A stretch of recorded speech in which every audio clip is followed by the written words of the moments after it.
Le but de ces rencontres, c'est déjà de mettre en visibilité des femmes exemplaires, des femmes qui ont un parcours et une expérience riche, donc à partager avec le réseau. Parce que c'est également ça le but du réseau HEC au féminin, c'est de créer justement des liens, des synergies entre différents profils, aussi bien professionnels que générationnels. Aujourd'hui, on manque souvent de rôle modèle quand on est une femme dans une entreprise. Les portes sont globalement ouvertes aujourd'hui pour pouvoir progresser dans l'entreprise, mais on manque justement d'inspiration, de femmes qui vont nous donner envie de faire comme elles. C'est très agréable de voir qu'il y a des femmes qui ont des parcours qui sont pas, des parcours qui sont pas faciles et pas du tout déjà tracés. C'est très inspirant. C'est très important de pouvoir présenter, d'avoir des modèles de parcours de femmes qui réussissent, qui inspirent d'autres femmes à porter leurs projets, porter leurs envies, à ne pas se brider. Il y a l'idée qu'à HEC, on a souvent des profils un peu touche-à-tout et donc on est particulièrement exposé aussi parce qu'on a la possibilité à ces tentations de changer d'orientation ou de métier. C'est ce qu'on appelle l'art du switch. Je m'appelle Alexandra Prigent de la Baïs. Je suis diplômée d'HEC en 2003 et j'ai déjà fait 4 switches dans ma carrière jusqu'à présent. J'ai commencé très jeune, d'abord à Londres et après à Paris avec plein de super opportunités. Et un jour, c'est vrai que j'ai pris une décision et je suis partie.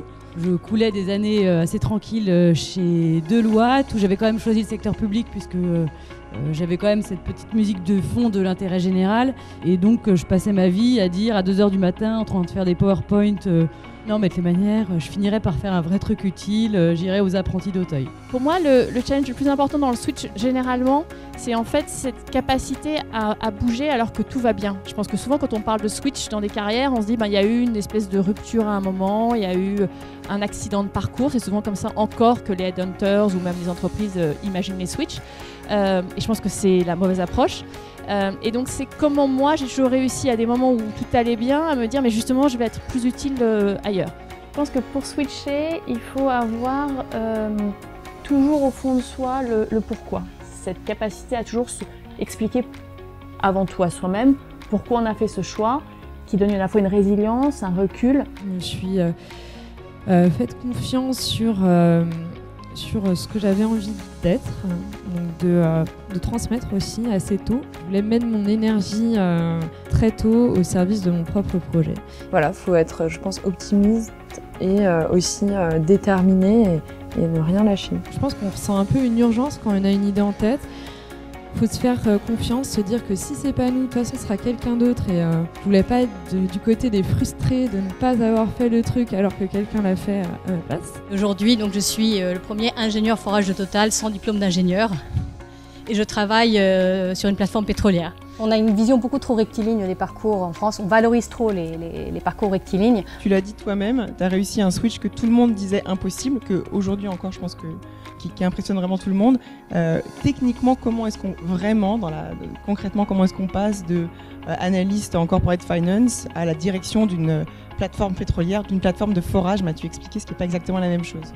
Je dirais que il y avait l'intérêt que je portais au sujet technique depuis des années.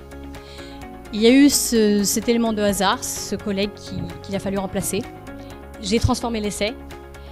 Et puis ensuite, il a fallu quand même retourner sur les bancs de l'école. C'est-à-dire que pendant 9 mois, j'étais à Pau et j'avais des cours en complétion et en forage. Là, ça a été le début de la grande aventure, puisqu'ils m'ont recruté en me disant que surtout, c'était sans doute pas une bonne idée parce qu'ils avaient eu une expérience avec des personnes qu'ils avaient recrutées de l'entreprise privée, qu'ils avaient envoyées sur le terrain dans les établissements qui s'occupaient des jeunes et que ça avait été une catastrophe. C'était une super entrée en matière. Mais que malgré tout, en commençant au siège et en faisant ce qu'il faut, peut-être qu'un jour, je pourrais prendre la responsabilité d'un établissement. Parfois, on se prend des portes, il faut le dire. Et il faut avoir le cœur extrêmement bien accroché et croire en soi, croire en son projet, croire qu'on est le meilleur pour l'accomplir et donc être extrêmement persévérant parce que tout ça demande des efforts et énormément de travail. Il faut se battre. Et à partir du moment où on est conçu pour lever des challenges dans ses enseignements, c'est incroyable de s'arrêter après son diplôme.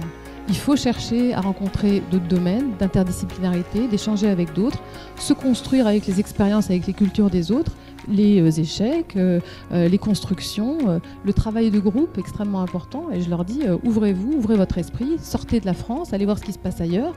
C'est très facile maintenant de partager des savoirs et on a besoin d'entrepreneurs et d'entrepreneurs On a la chance de pouvoir tenter des expériences, rebondir et que tant que les conditions de vie matérielles et familiales le permettent, il faut y aller, il n'y a pas de temps à perdre. J'ai été poussée par mon ancien patron qui m'a dit « Émilie, tu as 31 ans, ça fait 10 ans que tu es chez Disney, ça se fait plus. Tu es bien confortable dans cette entreprise que tu connais bien, tu es jeune, il faut prendre des risques. » Life begins at the end of your comfort zone. Et ça, mon fils me l'a affiché dans mon bureau, j'ai adoré.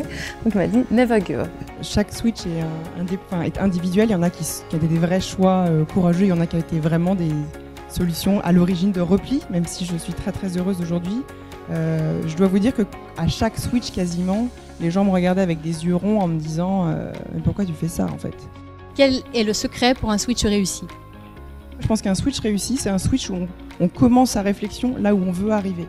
Je me dis l'objectif c'est ça et on va remonter step by step vers là où je suis aujourd'hui pour y arriver. Se poser des questions, c'est sain. Et puis c'est ça le plus grand défi, c'est s'écouter soi-même et continuer à avancer. Faut croire en soi, faut se lancer, faut se dire que rien n'est impossible. On a besoin de porter ce message. Soyez entrepreneurs, filles, garçons, et bougez-vous. Voilà. J'ai trouvé que c'était très inspirant. Moi, je suis moi-même justement en période de switch, donc je suis en MBA à HEC ces temps-ci pour faire ce switch-là. Et donc je suis venue justement, parce que je trouve ça toujours très difficile de comprendre ce dont on a besoin, ce qui a aidé les différentes personnes pour faire ce grand pas vers l'avenir. Et elles sont toutes entraînées par une énergie impressionnante qui donne un peu le vertige parfois. Il y a un côté no limit dans ces parcours, c'est les passionnés. Donc je pense qu'effectivement il faut écouter sa passion, surtout pas écouter les autres, mais écouter soi et sa petite conviction intérieure. Je suis assez impressionnée en fait par l'énergie qu'elles mettent dans les entreprises qu'elles ont créées. Il y a beaucoup d'agilité et derrière il y a des HEC qui sont aussi extrêmement agiles, extrêmement travailleurs et je trouve ça vraiment admirable.